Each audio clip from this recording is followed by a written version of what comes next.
Daniel had only been at the hospital for 3 weeks when he was asked to cover an extra night shift in the private ward. The place was quiet, too quiet, almost as if the walls themselves were asleep. Most of the lights were dimmed and the hum of machines filled the long hallway. That night he noticed a door at the far end marked with a gold plate that simply read E Ward. Inside was a single patient, a woman who had been in a coma for more than 7 months. Her name was Evelyn. The file said she was in her early 40s, a successful businesswoman who owned several companies across the country. A car crash had left her in this condition. No family visited, at least not recently. The nurses said her husband had stopped coming after the first few weeks. Daniel quietly entered the room, holding her chart.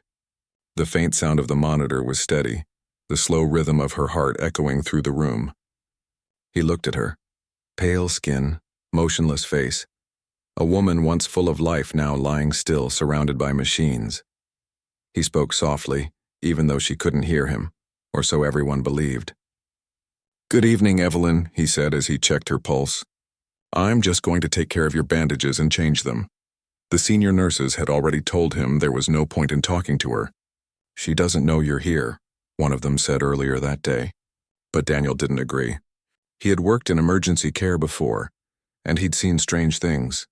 Patients waking up when everyone had given up hope. He believed there was always something inside a person that could still listen, still feel. He gently removed the old bandage around her arm. Her skin looked fragile, like paper that could tear if handled too roughly. As he cleaned the wound and reapplied a fresh dressing, he couldn't help but notice how peaceful she looked, as if she were sleeping through a dream she couldn't leave. When he finished, he sat for a moment just watching her. He didn't know why, but something about her made him curious. Maybe it was the loneliness in the room, a space so quiet it felt abandoned. Maybe it was because she reminded him of someone he once knew, someone who also lay in a hospital bed for months, never waking up. He turned off the light and left quietly, but before he stepped out, he whispered, "Good night, Evelyn." The next morning, Daniel returned to the ward for his routine rounds. Most patients were recovering from surgeries or short-term illnesses, but when he passed Evelyn's room again, he felt drawn back. He checked the monitor, wrote down her vitals, and then noticed something small. The pulse on her monitor had slightly increased. It wasn't alarming, just a minor spike, but enough to catch his eye. He touched her wrist to check manually. Her skin felt warm, not cold or pale like before. Maybe it was just the change in room temperature, he thought. Still, it lingered in his mind. Days turned into a week, and Daniel continued checking on her each time he worked the night shift. It became a quiet routine. He would talk to her about his day, about the patients he saw, and even about his struggles adjusting to the city. Sometimes he'd play a small radio softly on the table beside her, letting gentle classical music fill the room. One night, as he was changing her bandage again, he noticed something strange. Her fingers twitched slightly. It was quick, barely there, but he saw it. He froze, watching closely. Nothing else happened. Maybe it was just a reflex. Still, his heart raced. He mentioned it to the head nurse, but she shrugged. "It happens sometimes. It's not a sign of waking up. It's just nerves firing," she said dismissively, but Daniel couldn't ignore it. The next night, he watched carefully as he worked. He talked to her again, telling her about a little boy he had treated earlier that day, a child who had fallen from his bike but left the hospital smiling after Daniel bandaged his knee. "You see, Evelyn, some people get better faster because they have someone waiting for them," he said softly. "But even if no one's waiting, you can still fight. I think maybe you still can." Her chest rose and fell in a steady rhythm, her face calm. But as he looked closer, he saw her eyelids flutter slightly. It was faint, almost invisible, but real. He stepped back, his heart thumping. He stayed a few more minutes, but she didn't move again. Later that week, Daniel was sitting in the break room, sipping lukewarm coffee, when one of the senior doctors, Dr. Miller, walked in. "You've been spending a lot of time in the coma ward, haven't you?" he asked. "Yes, sir," Daniel said. "There's a patient there. Evelyn Ward. I think she's showing small signs of improvement." Dr. Miller raised an eyebrow. "Evelyn Ward?" he sighed. "We've had specialists from all over review her case. There's been no brain activity change in months. I know it's hard to accept, but some cases just don't turn around." Daniel wanted to argue, but he didn't. He just nodded and went back to his duties. Yet his mind wouldn't let go of it. That night, he stayed past his shift. He went into her room after everyone else had left. The room was dark except for the faint glow from the machines. He sat beside her and quietly said, "They think you're not coming back. But I don't believe that. I've seen you trying." He reached out and held her hand gently. It was the first time he'd done that. Her skin was warm. He sat there for a long while, listening to the quiet sound of the monitor beeping. Then he said, "If you can hear me, you don't have to do anything big. Just try to come back." He wasn't expecting anything to happen, but just then her finger moved slightly against his hand. It was small, almost like a faint muscle twitch, but enough to make him sit straight up. He stared at her hand, waiting. Nothing else happened. He wanted to call someone, but he knew what they'd say. It was nothing, just involuntary movement. Still, he wrote down the time and noted it in her chart. Over the next few days, he watched her closely. Every time he changed her bandage, he noticed the same pattern. Her breathing shifted slightly when he touched her wrist. Her pulse quickened for a few seconds, and once, he thought he saw her lips tremble. He started bringing a small flower each morning, placing it near her bed. "Something new for your room," he'd say quietly. "You deserve a little color in here." It became a strange friendship, one-sided but meaningful. He would sit and talk, telling her about simple things. The weather, the sound of rain on the hospital windows, the way people rushed through life without noticing anything. He wasn't sure why he kept doing it. Maybe he needed to believe that someone, even someone asleep, could hear him. One afternoon, as he was changing her IV line, a nurse came in and said, "You're wasting your time, Daniel. She's not going to wake up." He looked at her calmly and said, "If I'm wrong, I lose a few minutes. If I'm right, she gets her life back. I think that's worth it." The nurse said nothing and walked out. The days went on like that, and soon Daniel noticed that her vitals were slowly stabilizing. The readings were stronger, her oxygen levels more consistent. He presented his notes to Dr. Miller again. The senior doctor frowned but agreed to order another scan just to be sure. When the results came back, something unexpected showed. Small but definite signs of brain activity that weren't there before. Dr. Miller called Daniel into his office. "It's not much, but you might be onto something," he admitted.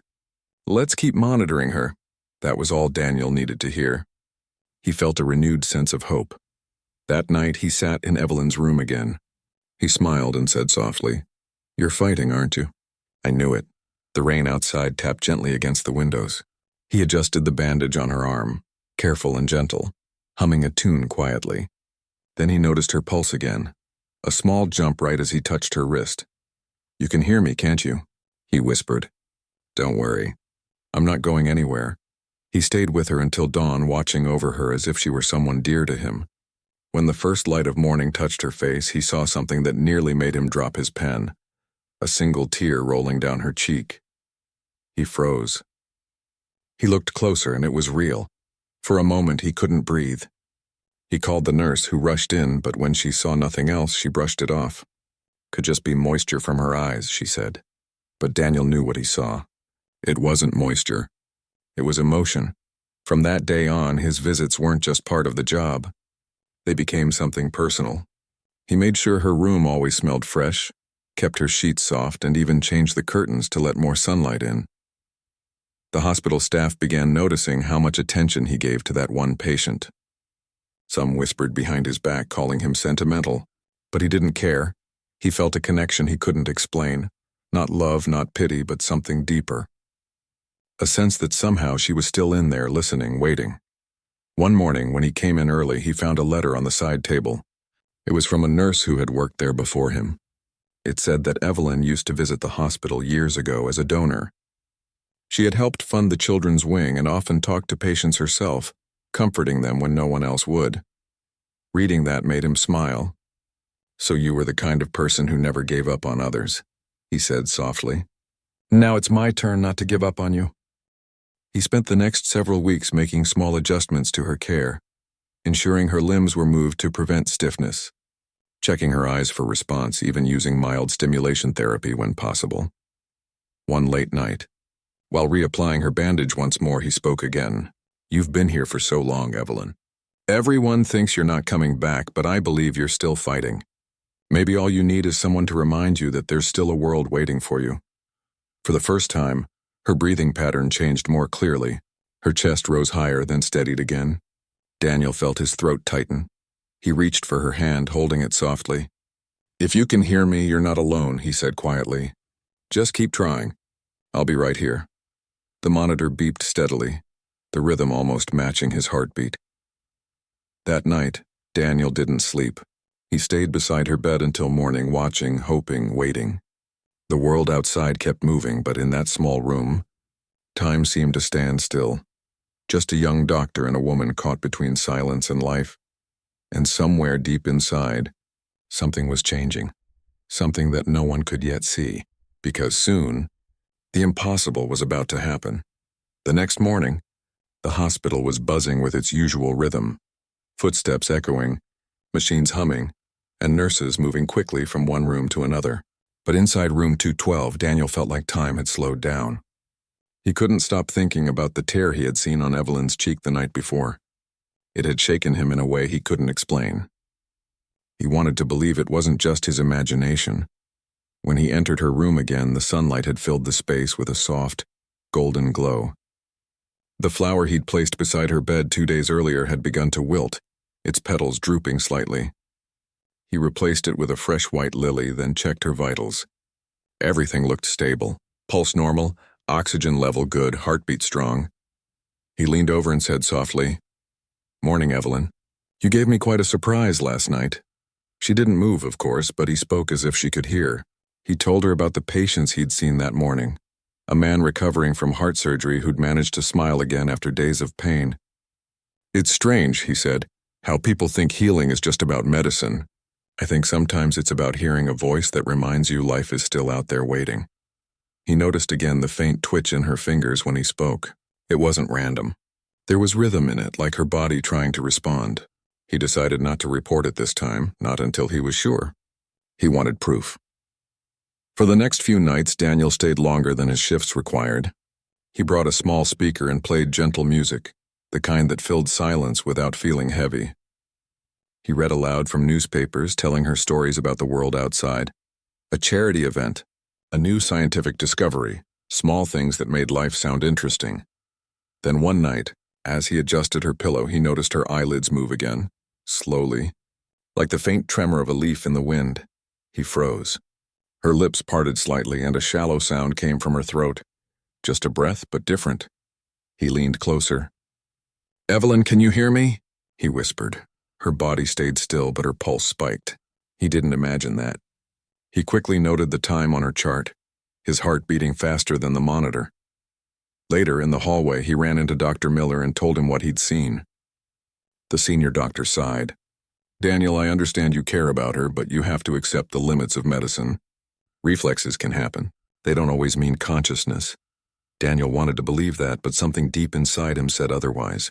"I know what I saw," he said quietly. Dr. Miller looked at him for a moment and said, "Hope is good, Daniel, but don't let it cloud your judgment." But Daniel didn't stop. He couldn't. Every time he entered her room now, he noticed more details. Her breathing was deeper when he spoke, shallower when he stopped. Her pulse rose slightly every time he touched her wrist to change the bandage.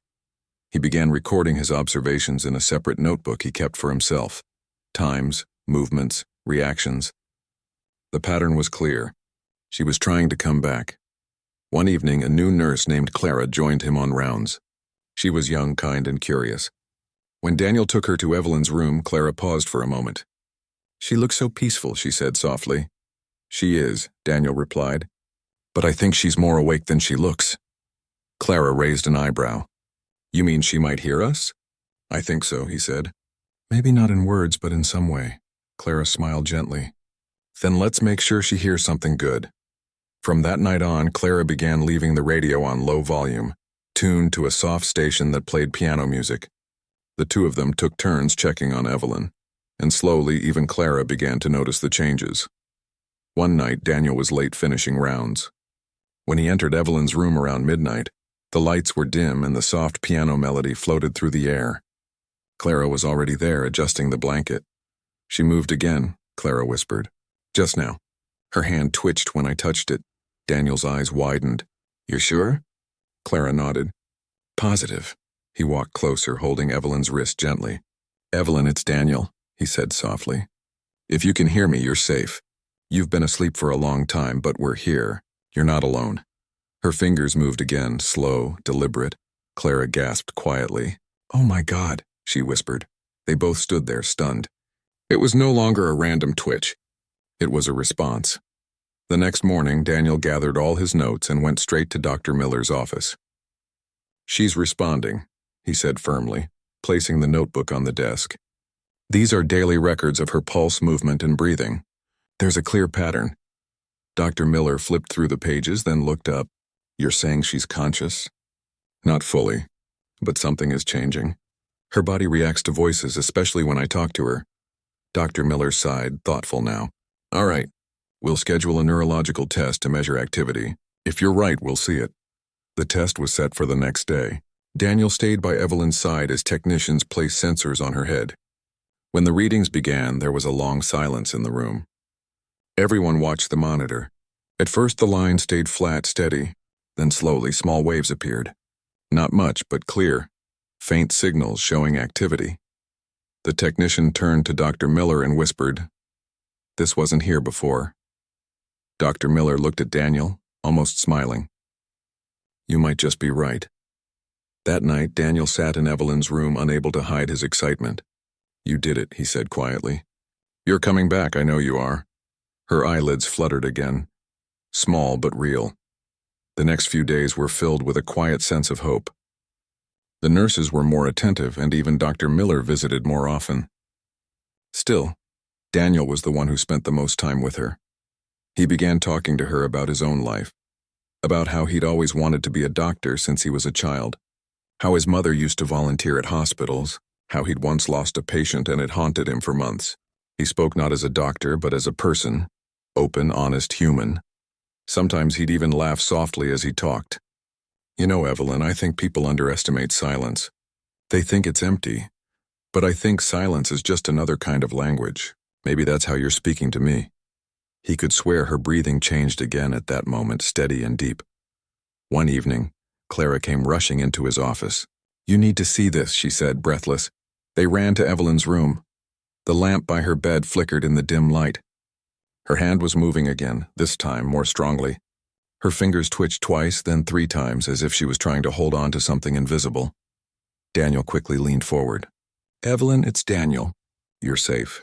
Can you try again?" Her lips moved faintly, no sound coming out, but her chest rose faster. Her head shifted slightly on the pillow. Clara covered her mouth, tears welling in her eyes. Daniel whispered, "You're almost there. Just keep trying." Her pulse jumped again, and for a second, her eyelids opened just enough to show a flicker of light in her eyes. Not focus, not full awareness, but enough to make Daniel feel his entire body tremble. Then it was gone. Her eyes closed again, and the room fell silent except for the rhythmic beep of the monitor. Daniel sat back, his heart pounding. Clara whispered, "That was real." He nodded slowly. "Yeah, that was real." Word spread quickly through the ward. Even doctors from other departments came by to ask questions. Some were skeptical, others amazed. But no one could deny the facts. Evelyn's brain was showing signs of awakening. Over the next several days, Daniel and Clara worked together to keep stimulating her senses. They spoke to her, read to her, played music. Daniel began using gentle touch therapy, brushing her hands lightly, adjusting her pillow, helping her body remember the feeling of life. One night, Daniel found himself sitting beside her long after everyone else had gone home. He had a small notebook in his hand where he had written all his thoughts about the past few weeks.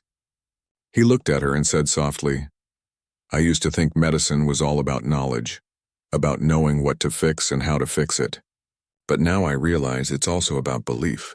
You've taught me that." He looked at her face. There was a softness there now, a faint color returning to her cheeks. He reached out and gently took her hand again.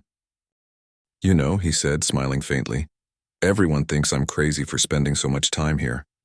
But I don't mind. You remind me that there's something sacred about not giving up. Maybe you're the one keeping me going." He looked down, then whispered, "If you can hear me, Evelyn, just know that you're not forgotten. Someone's still here." For a moment, he thought he saw her fingers twitch again. A week later, a group of neurologists came to observe her progress. The test showed even stronger activity. One of them turned to Dr. Miller and said, "This kind of recovery after so long, it's rare." Something must have triggered her response. Dr. Miller looked at Daniel knowingly. Maybe it's the doctor who refused to give up. That evening, the rain poured heavily outside, tapping against the glass. Daniel stayed by her side, watching the rhythm of the rain match the heartbeat on the monitor. He felt oddly peaceful. He whispered, "You know, I don't think this is luck. I think you wanted to come back. Maybe you just needed someone to believe in you long enough." Then, as if in response, her lips parted again. A soft, broken sound escaped her throat. It wasn't a word, but it was something. Daniel's eyes widened. "Evelyn?" he whispered. Her eyelids flickered. He called Clara, who ran in instantly. Together they watched as Evelyn's eyes opened, not fully, but enough for the first time in months. She blinked slowly, her gaze unfocused but alive. "Evelyn," Daniel said gently, leaning closer. "You're safe. You're in the hospital. You've been asleep for a long time, but you're okay now." Her lips trembled. She tried to speak, but only a faint breath came out. Clara's eyes filled with tears. "She's awake," she whispered. Daniel nodded slowly, overwhelmed. "Welcome back," he said softly. Evelyn's eyes moved, unfocused but searching. Then they closed again, her body relaxing back into rest. It wasn't full consciousness yet, but it was the beginning. That night, Daniel didn't leave the hospital. He stayed beside her bed, watching over her like a guardian. The rain outside softened and the city grew quiet. He thought about how strange life could be, how a single act of care, a single voice could reach someone lost in silence. He smiled faintly and whispered, "You're almost home, Evelyn. I'll be here when you wake up again." As the night deepened, the machines continued their steady rhythm. And in that small, quiet room at the end of the corridor, something extraordinary was beginning to happen. Not a miracle made of science, but one made of human connection. Because for the first time in months, Evelyn wasn't just a patient in a coma. She was a person coming back to life, guided by a voice that refused to stop calling her name. The following morning, the hospital staff was talking about only one thing. Evelyn had opened her eyes.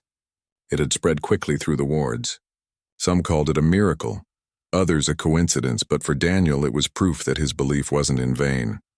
He walked through the hallway with a calm determination. He wasn't the kind of man who enjoyed attention, but he could feel people watching him as he passed. Nurses whispered softly to each other, and even doctors from other floors came to see the patient who had woken up after months in a coma. When Daniel entered her room, the sunlight was spilling gently across the bed. The machines beeped softly and the air felt different, alive somehow. Evelyn was lying still, her eyes closed again, but her face looked more peaceful than ever. There was a faint color in her cheeks that hadn't been there before. He sat beside her bed and said softly, "You scared me last night, you know that? You decided to wake up just to keep me on my toes." He smiled quietly, then adjusted her blanket. Her breathing was steady, calm. Clara entered the room carrying a small tray with fresh water and flowers. She placed them near the window and whispered, "Everyone's talking about her. They say you made her wake up." Daniel shook his head lightly. No one makes someone wake up. Maybe she just finally decided to listen to herself. Clara smiled, impressed by his humility. "Still, I've never seen anything like it." He looked at Evelyn and said, "Neither have I." The next few days were filled with quiet anticipation. The doctors conducted more scans and tests, and each one showed improvement: stronger brain activity, steady reflexes, higher responsiveness. Evelyn hadn't spoken yet, but she was no longer just a silent body. Her eyes fluttered open a few more times, and her lips moved as though trying to say something. One morning, while Daniel was checking her vitals, he saw her head move slightly to the side. It was slow and weak, but deliberate. He froze, watching closely. Her eyelids opened again, this time a little longer. "Evelyn?" he said softly. Her eyes blinked slowly. For the first time, she seemed to focus on something, him. Her gaze was faint but aware. "It's all right," Daniel whispered. "You're safe. You're in the hospital." Her lips trembled. He leaned closer, trying to catch any sound. She tried again, and a soft, broken word escaped her. "Where?" He felt a rush of emotion fill his chest. "You've been asleep for a while," he said gently. "You had an accident. But you're safe now." She looked confused, her breathing uneven. He pressed her hand softly. Don't force yourself. You're doing great, her eyes filled with tears, not from pain but from confusion. She was lost between two worlds, the one she had left behind and the one she had just woken up to. Daniel called for Dr. Miller, who came running. When he saw Evelyn's open eyes, he froze for a second. "My God," he whispered. "She's fully conscious." The team gathered around, checking her reflexes, response to light, and speech attempts. The results were astonishing. She was weak, but her mind was trying to reconnect. When the tests ended, the room grew quiet again. The nurses left, and Daniel stayed behind. Evelyn turned her head slightly toward his voice. "You did it," he said softly. "You came back." Her lips moved again. It took effort, but she whispered, "How long?" 7 months, he said gently. "You've been asleep for 7 months." Her eyes widened slightly, the shock sinking in. A tear rolled down her cheek. Daniel reached for a tissue and wiped it carefully. "You don't have to be afraid," he said. "You're safe now." He sat with her as she drifted in and out of light sleep. Every few minutes she would open her eyes again, as if to make sure this wasn't a dream. That evening, as the sun began to set, Evelyn's voice was a little stronger. "You're the doctor," she said slowly, her voice raspy and weak. Daniel smiled. "Yes, I've been taking care of you for a while now." Her brow furrowed faintly. "I remember your voice." He froze for a moment. "You do?" She nodded slightly. "You were talking. I couldn't move. But I heard you." Her words hit him like a wave.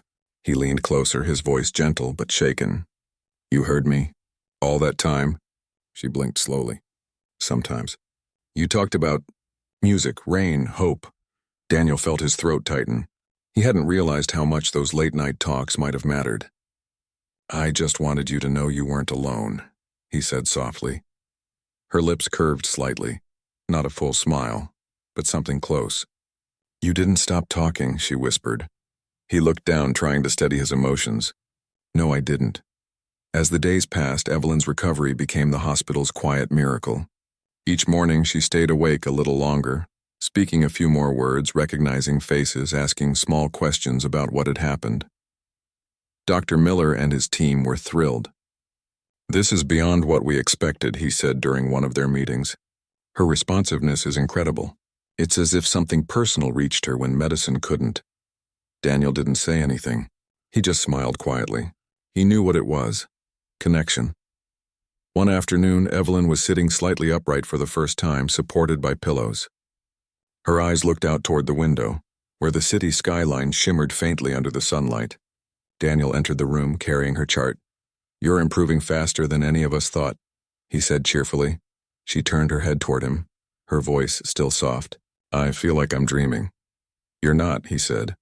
"You're very much awake." She studied his face for a moment, her eyes narrowing slightly as though remembering something.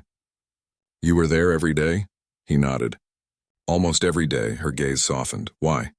Daniel thought for a moment before answering. "Because I believed you could hear me. And because giving up never felt right." A long silence followed. The only sound was the steady beeping of the monitor. Then softly, Evelyn said, "Thank you." He smiled. "You don't have to thank me. You did the hard part." She shook her head slightly.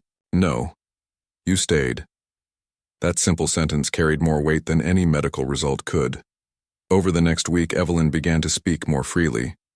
Her memory came back slowly. Flashes of her car, the sound of tires, a blinding light, then nothing.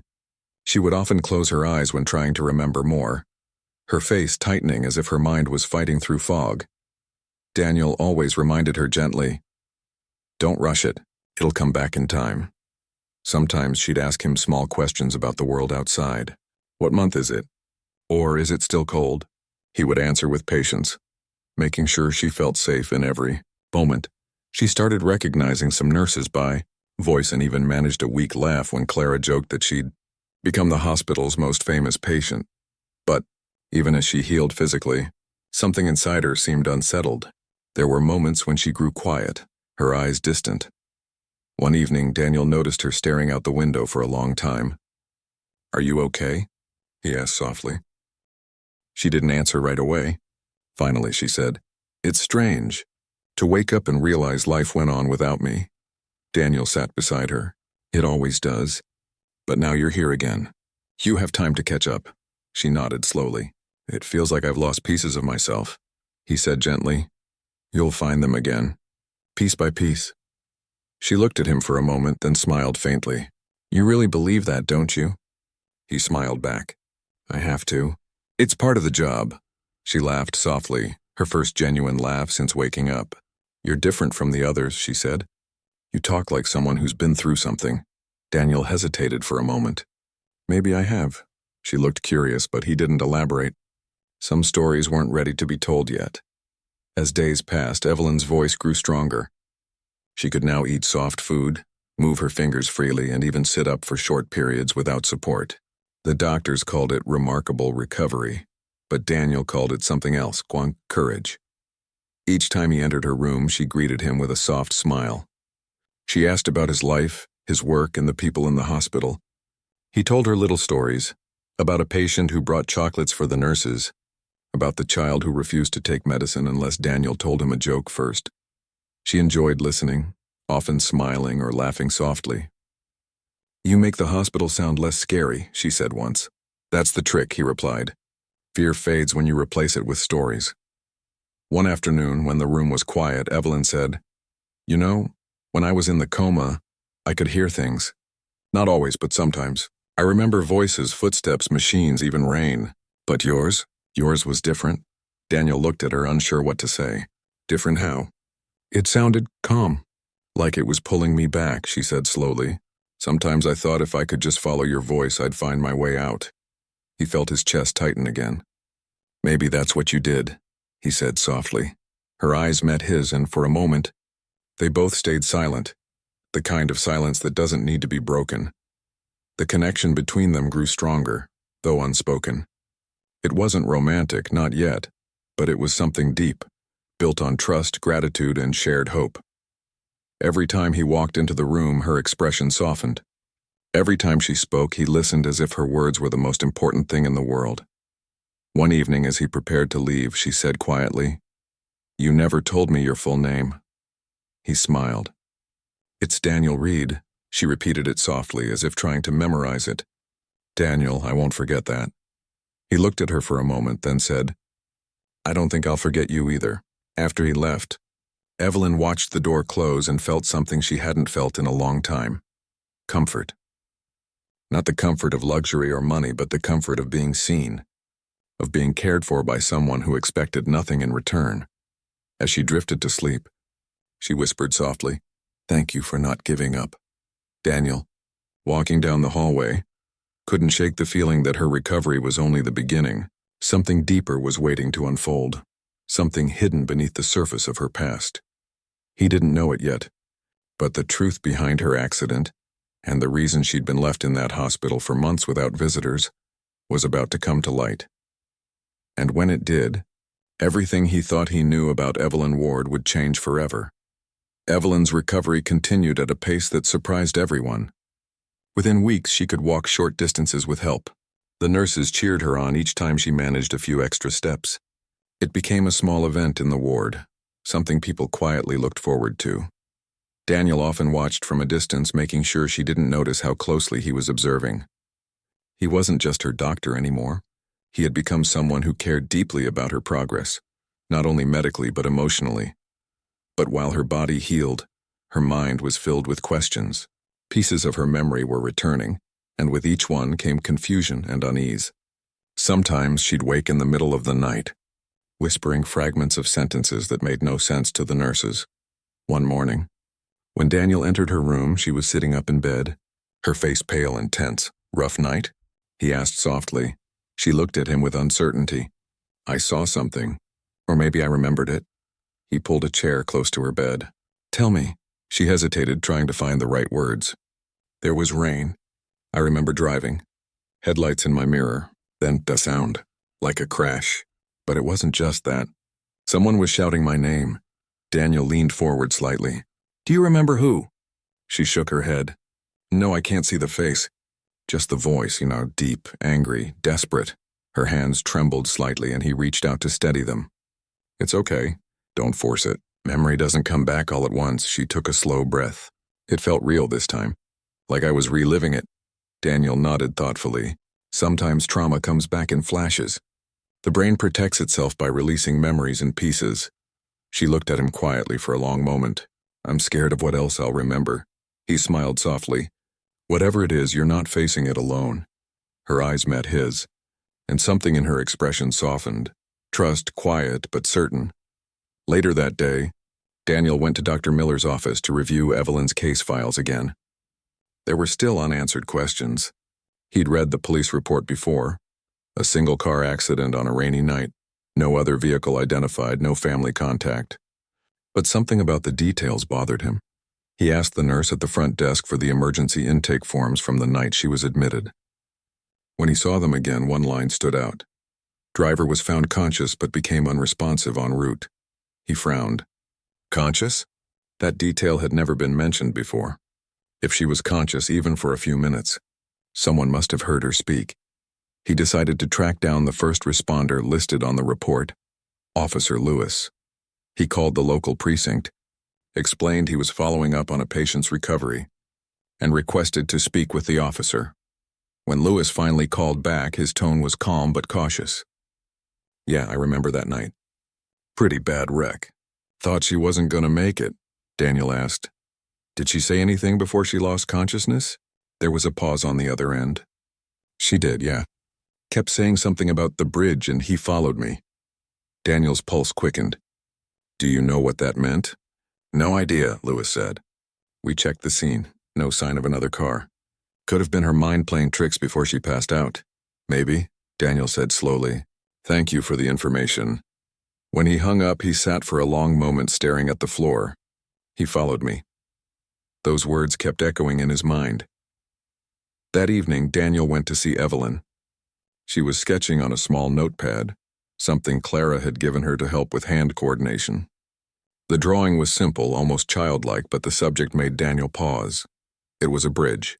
A narrow road curving over dark water. Did you draw this from memory? He asked gently. She looked up, startled. Yes, it came into my head this morning. I think I've been there. He sat beside her. You mentioned something about a bridge before, didn't you? Her eyes widened slightly. Did I? He nodded. The night of the accident. The officer said you mentioned someone followed you. Her hand froze on the paper. Someone followed me? He nodded again, carefully watching her expression. Do you remember who? She shook her head quickly. No, I don't want to. Her voice trembled. He could see fear in her eyes. Not confusion this time, but recognition. Something inside her knew, even if her mind hadn't caught up yet. Daniel changed the subject, not wanting to push her too far. The doctors are amazed at your progress, he said gently. You're stronger every day. She smiled faintly, though her eyes were still distant. I just want to remember who I was before all this. You will, he said softly. And when you do, you'll be able to move forward. For the next few days, Evelyn avoided talking about the accident. She focused on her physical therapy, learning to walk steadily again, regaining her balance, and spending time in the hospital garden. Daniel joined her whenever he could. They often sat under the oak tree in the courtyard, watching the leaves move in the wind. One afternoon, as they sat there quietly, Evelyn said, You know what's strange? I don't remember my family. Not one face. Not even my own voice. It's like I existed only in that car. Daniel looked at her carefully. Sometimes the mind locks away parts of our lives that are tied to trauma. When you're ready, it'll unlock them, she smiled faintly. You make it sound simple. He chuckled softly. It's not. But I've seen it happen. She looked at him thoughtfully. You always sound like you've been through something similar. He hesitated before answering. A long time ago, I lost someone. A car accident, too. It changes the way you look at things.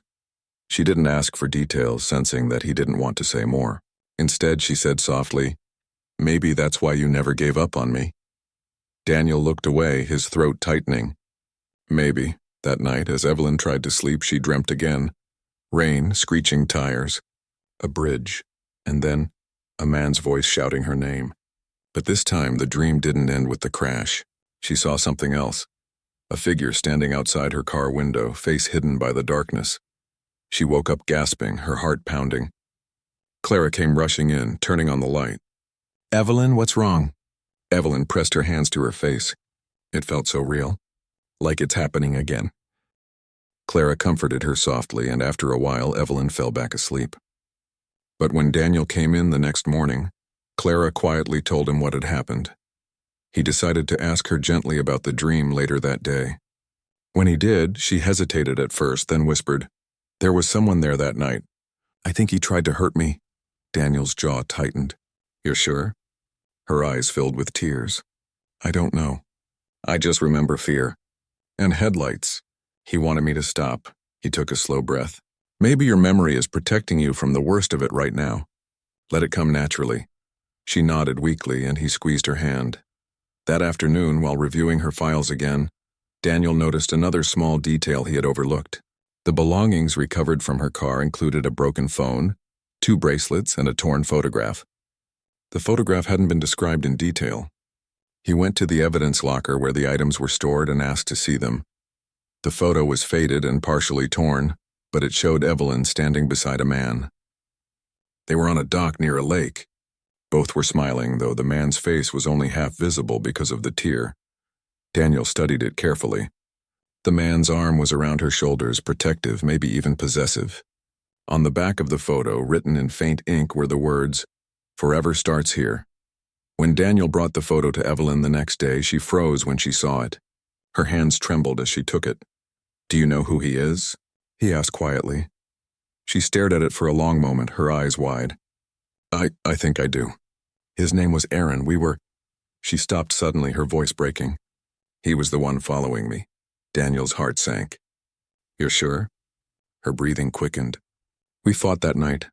He didn't want me to leave. He was angry. He followed me when I drove away. I remember looking in the mirror and seeing his headlights." She pressed her hand to her chest, tears streaming down her face.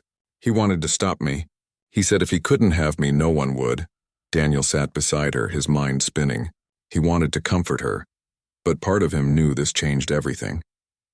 The crash might not have been an accident after all.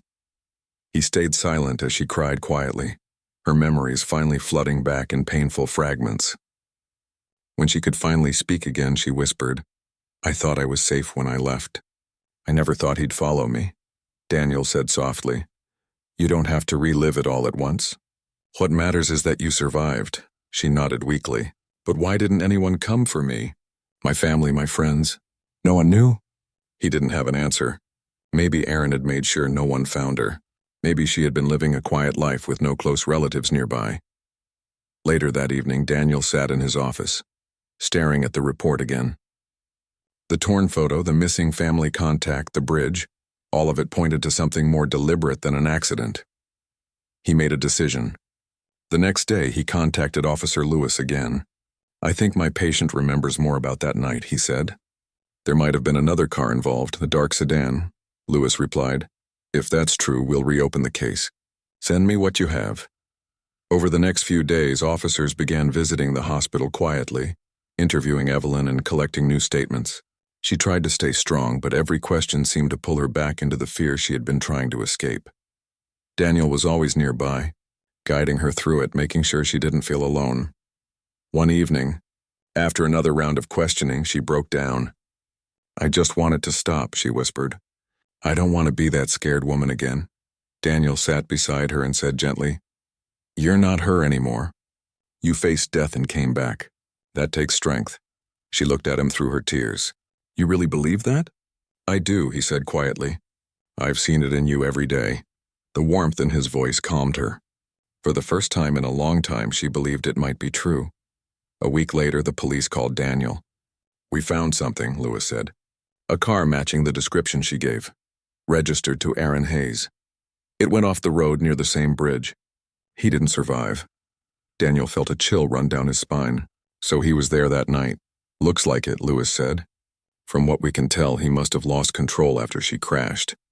His car was hidden by the trees. No one noticed before." Daniel hung up slowly. The truth had finally surfaced, but it brought no peace.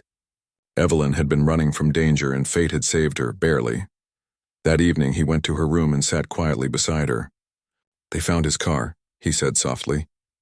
She looked at him, her eyes wide and trembling. "So it's over?" He nodded. "It's over." She looked out the window for a long moment. "I don't know whether to feel relieved or sad," she said finally. Both, he replied gently. It's okay to feel both. They sat there in silence for a long while, the weight of everything between them unspoken but understood. Evelyn's journey wasn't over. Her body was healing, but her heart and mind had their own pace. Yet for the first time she wasn't defined by fear. She was alive, and she had someone by her side who believed in her. As Daniel stood to leave, she said softly, "If you hadn't talked to me all those months, I might never have come back." He turned and smiled.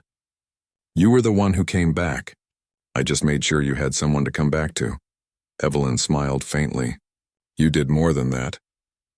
When he walked out of her room that night, Daniel knew one thing for sure. Life had a way of connecting people through brokenness, and sometimes the people who helped others heal were the ones who needed healing the most. Months had passed since the truth about the accident came out. The police had closed the case, and the hospital had finally released Evelyn into a rehabilitation program outside the city. She was still fragile, both physically and emotionally, but she was walking on her own again. Every step she took reminded her how close she had come to losing everything. Daniel drove her to the new recovery center himself. The sky was overcast, the kind of pale gray that made everything seem quiet. They didn't talk much during the drive. Sometimes silence said more than words could. When they reached the center, Evelyn looked out the window at the garden filled with tall trees and blooming flowers. "It feels strange," she said softly, "being somewhere that doesn't smell like antiseptic." Daniel smiled. "That's a good sign. It means you're ready to start living again." She looked at him thoughtfully. "Living again," she repeated. "It sounds simple when you say it." He helped her carry her bag inside, made sure she met the new staff, and reviewed her medical notes with the rehabilitation doctor. When everything was settled, he walked with her to her room, a small space with a big window overlooking the garden. Evelyn sat on the edge of the bed looking outside. "It feels like a lifetime ago," she said quietly, "when I woke up and didn't even know who I was." Daniel sat beside her. "You've come a long way since then." She turned to him, her voice low. "I wouldn't have if you hadn't believed in me." He smiled faintly. "I just did my job." She shook her head slowly. "You did more than that." For a moment, neither of them spoke. There was a quiet understanding between them, the kind that didn't need words. When Daniel finally stood, she asked, "Will you come back?" He looked at her for a moment before answering, "If you want me to." Her eyes softened. "I do," he nodded. "Then I'll come by next week." As he walked out of the room, he glanced back once. She was still sitting by the window, her hand resting on the sill, her gaze lost somewhere beyond the trees. Over the next several weeks, Evelyn threw herself into her therapy. She worked with the physical trainers every morning, learning to balance, stretch, and strengthen her legs again. The pain was sharp at times, but she refused to give up. In the evenings, she would sit by the window with a notebook, writing down the pieces of her life she could remember. The more she wrote, the more her past began to make sense. She remembered her company, her home, her travels, even small things like the scent of her favorite perfume or the sound of her assistant's laugh. But what surprised her most was how little any of it seemed to matter now. All the success, the wealth, the meetings, none of it had been there when she needed comfort. What had kept her alive were small things. Daniel's voice, his calm presence, his belief that she wasn't gone. One morning, the rehabilitation doctor told her she was making remarkable progress. "At this rate," he said, "you'll be ready to go home soon." Evelyn smiled politely, but the word home felt strange. Her old house was just a building now, full of memories she didn't want to relive. She wasn't sure where home was anymore. That afternoon she called Daniel. He was surprised to hear her voice. "You sound stronger," he said. "I feel stronger," she replied. "But I also feel lost." "Lost how?" She hesitated before answering. "I don't know where to go next. My old life doesn't fit anymore. Everything I cared about before feels empty." Daniel was silent for a moment. "Maybe that's not a bad thing," he said. "Sometimes when life breaks apart, it gives us a chance to build something new." She smiled softly. "That sounds like something you'd say." He laughed. "It's something I had to learn the hard way." They talked for nearly an hour that day, about life, loss, change, and everything in between. For the first time, she felt like she wasn't just recovering, she was rediscovering. The following week, Daniel kept his promise and visited. Evelyn was waiting for him in the garden. We,